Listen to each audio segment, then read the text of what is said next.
Hey YouTube, in this video I'm going to break down how I became a millionaire age 32. And the reason I'm sharing this video is because you probably heard the short story, which is that I started and scaled my first business at 17, scaled it from £30 to 3 million and sold it and retired at age 32. And since that time, lots of people have been asking me for professional business advice around how to scale their business. And since then I started Money Mastery and helped over 1,000 people to scale their wealth, income, and business. Now, that's the short story. But what are the details? What are the nuances? In this video, I'm going to break it all down. So make sure that you stick around to the end of this video because you're going to hear some stories, some insights, some that are going to save you a lot of time and headache, and some that are going to make you a lot of money if you pay close attention. Get your notepad out, get your popcorn, and let's get started. So where did it all start and begin for me? Well, I wanted to become a professional footballer. Why? Because it was the only way that I knew when I was 12, 13, 14 years old around how I can make money. And for some of you that have been following me a long time, you know that I took my mum's last £20 when I was 12, dribbled the football all the way to the shop, slipped the £20 note in my pocket, got to the shop, and there was no £20 there when I arrived. Huge moment of disappointment and frustration for me as I started sprinting up and down looking for this £20, couldn't find it for love nor money. And at 12 years old, that was the first time I saw my mum cry. And it made me realize that money has a big impact on your life. And I thought to myself, wow, how am I going to make back this £20 and so much more so that my family doesn't have to worry about money like this again? And my only route that I saw and knew and was attentive to at the time was football. So I started to train really hard and I got really good, and I wasn't naturally talented or anything like that, but I got good enough to play for teams like Luton Town, Brentford, Wycombe Wanderers, Northampton, Leyton Orient, and so many other amazing teams. And at 17, I almost signed my first professional football contract. And I remember I was at Wycombe Wanderers, and they, you know, when you're on like a 6-week trial and the new manager walks into the change room. I remember this, I was on about week 8. So the manager says to me, "Rose, you did really well. If you play like that again next week, we're going to sign you." I said, fantastic. My dreams are about to come true. But lo and behold, when I arrived at the game on the next week, ready to play the match, I was looking around for my shirt. A new manager walks in the room. He starts calling out names. My name is unfortunately not on the list. And he said, "If your name's not on the paper, see you later." And I was like, no, the last manager told me this and blah, blah, blah, blah. He said, "I'm the new manager, I'm taking over. And unless you're a signed contractor of this club, then we're not even going to see you today." And that was really disappointing for me. In fact, it was soul destroying. And I thought to myself, oh my goodness, how else am I going to make money? So I started handing out my CV as you do at 17. And for those of you that are old enough, you would know about places like Woolworths and HMV. And I got rejected by all of these crazy places. Can you imagine? I got rejected by Woolworths. I wasn't good enough to sell sweets and sell newspapers and magazines. Anyhow, I started just playing football in my local area. Many of you would know Gold Soccer Centre. Gold Soccer Centre in Alperton is where I used to play quite a lot. And I remember a young lady coming up to me. She said, "Oh, do you do coaching? I've seen you do some referee stuff here at Goals, and I've seen you coaching some kids. Can you come and help me out at one of the schools?" So I was like, yeah, cool. And I was still training at this point to be a professional footballer. I was training with various clubs, etc., going on trials and working with agents and all of this sort of stuff. And during my downtime, we finished training at 1, 2 o'clock. I would always go out and coach with some of the other organizations and help people out with the coaching and work with 5, 6, 7, 8, 9, 10-year-olds after school. And a particular young lady called Joanne, she said, "Hey, come and work with me at my school." So I used to go there on a Tuesday afternoon and help her out. And she used to do something called games. So instead of just football, it was netball, it was tag rugby, it was basketball. And I was quite excited about this because it got girls involved in sport and it got boys involved in sport all the same. And it was quite interactive, quite new, quite fresh. So I was like, cool.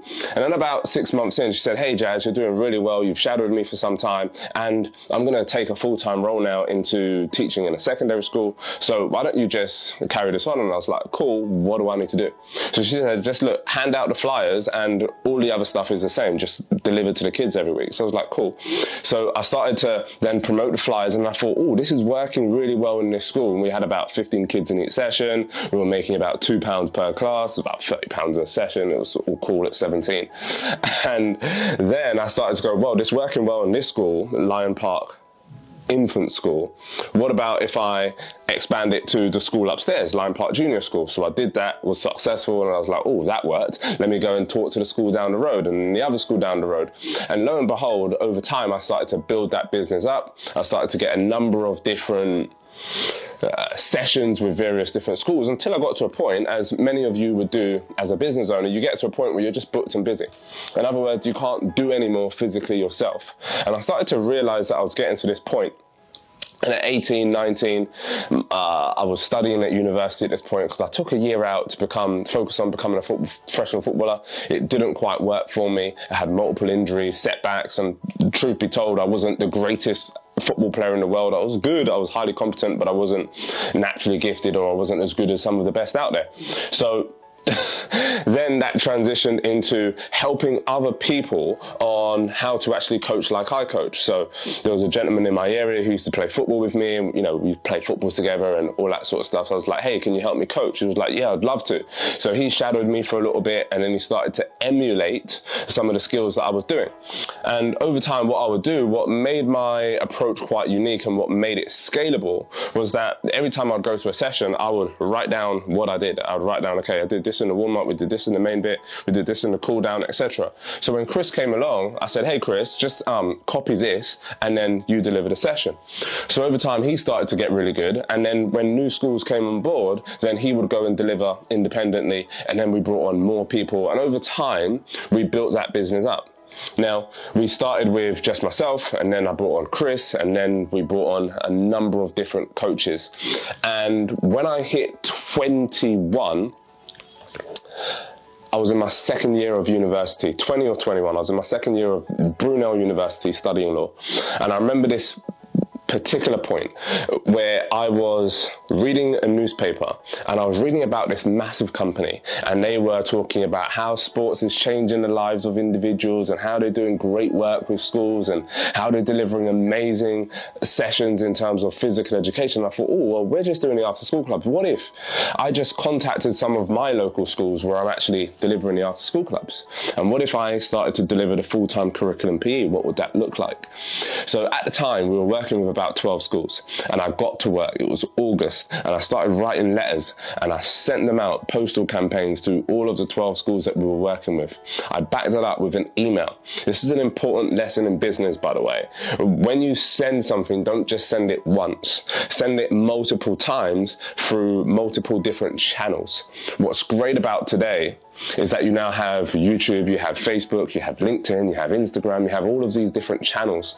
And the key is to use multiple different channels in order to, if you want to target somebody at a high level, then use multiple different ways of communicating with them, and you will start to find that pressure point of what actually triggers their response. So I sent letters, emails, and then 3 of those schools came back and said, yeah, we want to work with you, this is fantastic, and we would love for you to coach. And I was like, I ain't gonna do it. So what did I do? This is a point in business where a lot of people get trapped. I started to say, hey, listen, I've got a chap called Peter. He's been working with me for some time. He's just as good as I am, even if not better. He will be the person delivering. And at the beginning, they were like, no, we just want you. And I said, here's what we'll do. I'll send Peter to your school. You'll watch his session. If he's not 10 out of 10 amazing, just as good as me, then you rescind the whole agreement. Breathe. They watched Peter, he was amazing, and voila. And I did that 3 other times. I had 3 full-time contracts in the schools. And I left university at that point when I got those 3 contracts, and I said, okay, that's it. University, law, it's over. I'm taking this business full-time. How did I make that decision? Well, I knew that whatever happened in that business, the contracts were worth revenue-wise around 120, maybe 150,000 pounds. And I knew that profit-wise, even if I just camped out every day and did nothing and had the 3 coaches delivering and maybe do a little oversight of a session once every now and again, I knew that I was going to make at least 35 grand. So I was like, 20. I was like, cool, that'll do for me. And I knew obviously if I poached more schools and approached more schools and wrote more letters and stuff, I would get more clients. So I'd make a lot more money. And for me, at £30,000 at 20 years old, I was like, cool, bingo, for doing something that I love? Are you crazy? That was an exciting phase in my journey. So as I started to develop this team, I went from 3 full-time coaches to 10, to 30, to 60, to 100, to 120, up to 150 staff at one point. Now, inevitably, there were a lot of challenges. Before I share the challenges though, let me just talk to you a little bit about what that's like in terms of how you actually scale it and how I did it for me. Well, the important thing was when I started coaching, I started to get good at all of the different sports. That's number one. So I started to find a unique specialty in each of the different areas, because a lot of people, they stay and go, oh well, I just do this, well I just play the keyboards, or I just paint, or I just do videography, I don't write emails, or like they specify on one particular thing, and that's all well and cool. However, especially as a young business owner, you want to be able to master lots of different crafts so that you can then apply them, and then you can do what we call packaging. You can start to package yourself as a unique individual that can do lots of different things. Because if you can do the same job that 3 or 4 people, that typically somebody would have to pay 3 or 4 different people to do, and you can do that under one roof, under one company, one organization, boom, you've got a phenomenal offer and a service that you can provide to people that's going to be far more valuable, and it's going to make you a lot of money if you do it the right way. So I started to learn how to coach hockey, basketball, gymnastics, tennis, netball, you name it, I did it. And I went to all of these different courses, got embarrassed, felt like an absolute outsider, because all of these people have been playing hockey for the last 20 years of their lives, and I was just like the first time holding a hockey stick, but I could coach, right? And they saw that talent in me, and I got really good. So when I started to lead the team, I had to learn a different set of skills. And this is somewhere where a lot of people get stopped, because they learn the skill in their professional technique, but they don't learn the skill around the business. So I had to learn sales, I had to learn recruitment, I went and learned finance, operations. What else? I went and learned marketing, all of the different nuances around growing a business. And I would typically spend about 6 months learning each of those one particular skills, going on courses, going on masterclasses, reading books, watching YouTube videos, and just really honing in on that topic until I got really good to a high level of competence. And that's where I see a lot of business owners fail these days, is they don't get to an elite level of competence where they're able to confidently deliver every single time in a specific area of their business. And that might be, for some people, that might be sales, for others that might be marketing, for others that might be leadership. And all of these things combined make you a really powerful business leader, a business CEO. Throughout that journey of, recruiting and training and leading all of those people, it got techie. I remember we was at about 20, maybe 30 staff at one point.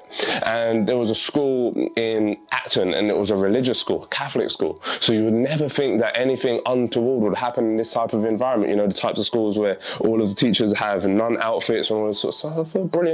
We had a year contract in there. We were doing really well. We were about 6 months in, and I got an email one day that said, "Thank you so much, we won't be requiring your services anymore." I was like, huh? What do you mean? You got 6 months on your contract? You just told me how brilliant the delivery was. And then I went in for the meeting, and they sat me down and they said, "Well, clause 8.1 of your contract, Mr. Rose, it says blah, blah, blah, and we don't think that that's correct. And essentially, we will be taking your member of staff and we'll be employing him full time." I said, "Well, you can't do that because of clause 8. And it said, "Yeah, but in clause 8.1, there's a slight nuance." And they gave me some legal jargon and said, "Yeah, actually, we don't have to pay you anything anymore. So thank you very much." It was like a slight grammatical or linguistic error in the contract, not necessarily a visible error, but a technical error in the contract that made them allowed to just like walk away, basically steal that member of staff with no compensation whatsoever. I walked out, I almost cried. But it taught me a brilliant lesson. From that day, I went to every single one of my contracts. I paid a lawyer about 3 or 4 grand. I said, listen, make that chute watertight. Don't make that ever happen again. And make sure that these contracts are secure. So that's exactly what I did. And then I just continued and I persevered, and I had lots of different setbacks with team members trying to steal our contracts, schools trying to steal our contracts, schools not paying on time, all of these different things. But that's all part of business, and that's what makes you grow. That's what makes you a powerful and resilient individual that's going to burst through pressure and make things happen. We ended up coaching up to 50,000 children every single week and having a remarkable impact on the next generation.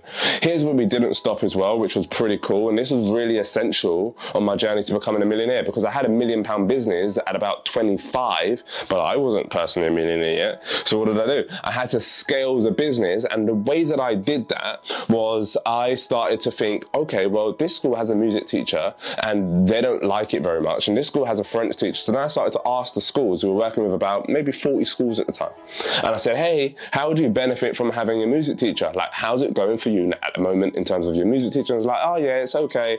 We can do better. I said, well, if I had a music teacher and a PE teacher for you, would that help you? And they'd be like, yeah, send them along. So I started to recruit music teachers and started to send them along to these schools. And in the initial phase, it wasn't very good. And we didn't get any contracts for at least 18 months of trialing that service.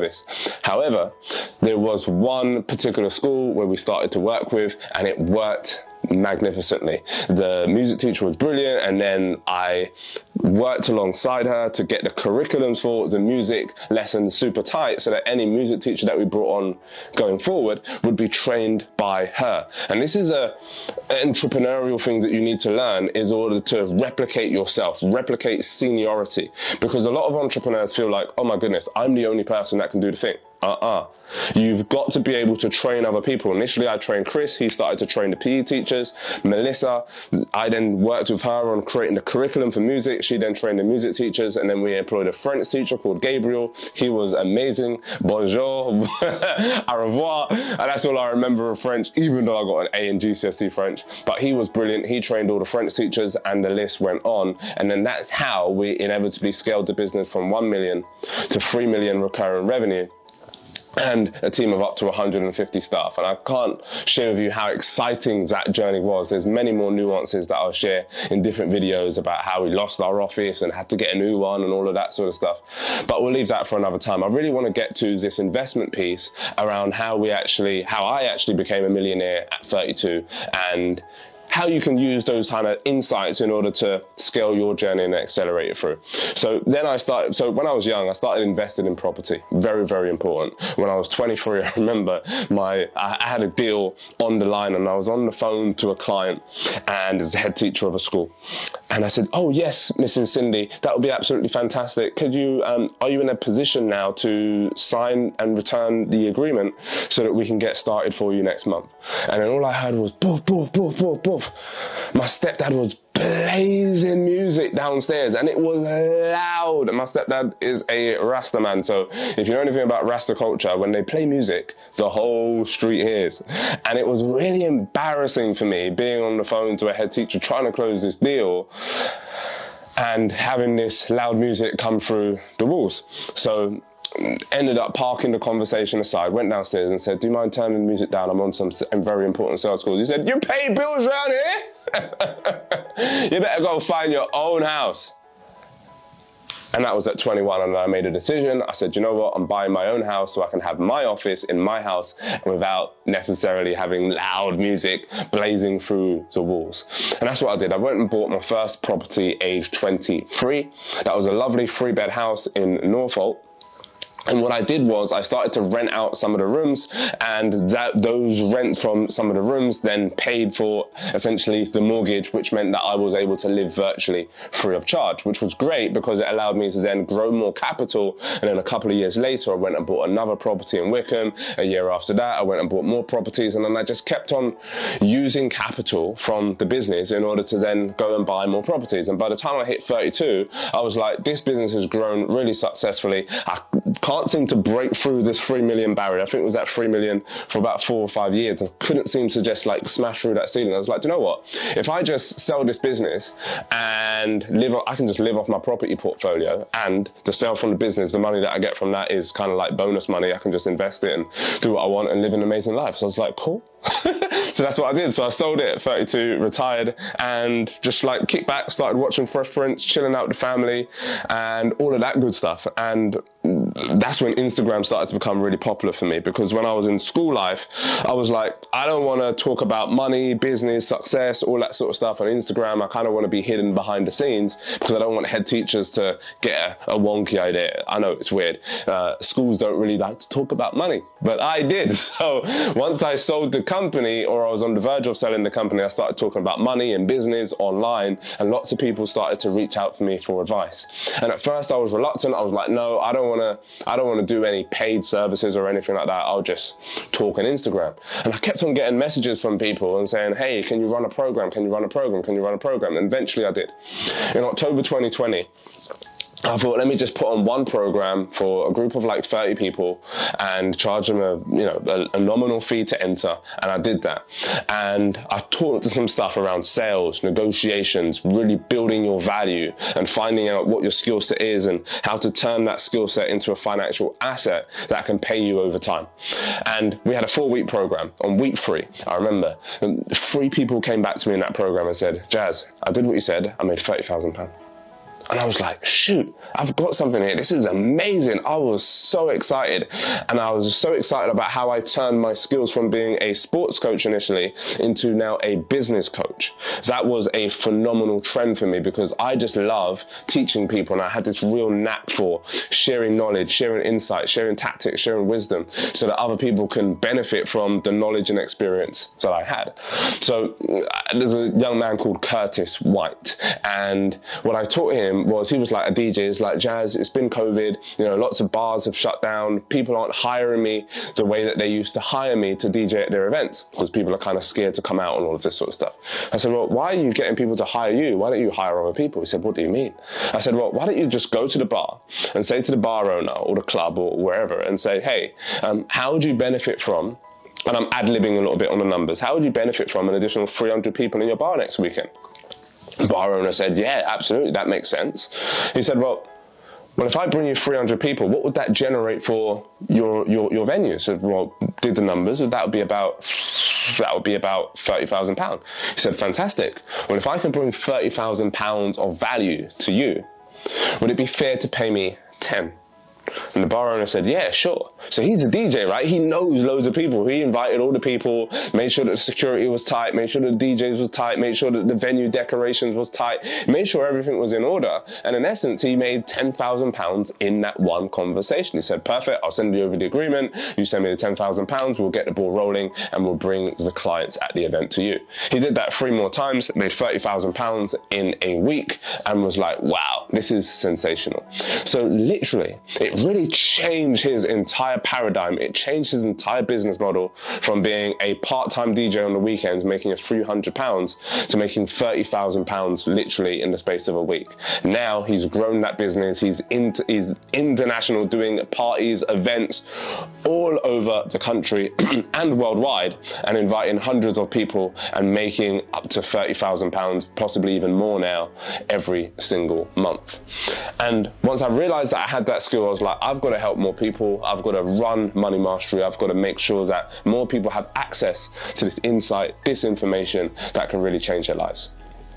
And to date, where are we now? Well, we've helped over 1,000 people with that same program, which is called Money Mastery Online, to grow their wealth and transform their financial future. We've helped over 250 business owners in Money Mastery Live, which is our live in-person coaching event, where I coach, guide, and mentor you on how to attract and retain more premium £10,000 plus clients.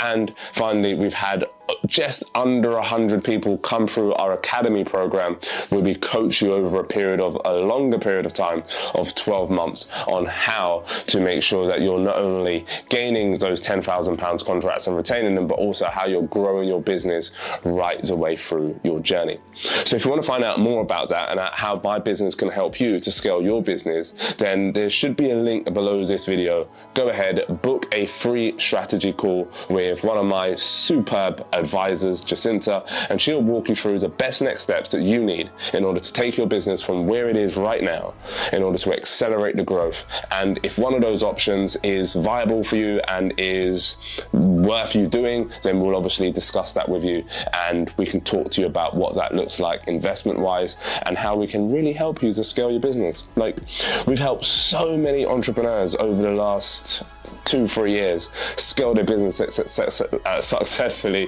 We've helped clients generate over £10 million combined, and it's been a really amazing journey. So look, my name is Jazz Rose. You have been absolutely remarkable. Thank you so much for watching. Do consider subscribing if you've not done so already, and I hope you've enjoyed listening and learning from a little bit about my journey. My mission now is to help more entrepreneurs to scale their businesses, to be the fastest company to help businesses double. When we did our last Money Mastery Live event, we had 14 people in the room, and we helped them to generate £155,000 between them, literally, just by joining that 4-day program. So that's the kind of result that I'm aspiring to and constantly creating and constantly getting better at. So if you want to be part of that journey, go ahead, book a call, and I look forward to speaking with you very soon, hopefully at one of our events. My name's Jazz Rose. Stay tuned, and I look forward to seeing you on another video. Bye for now.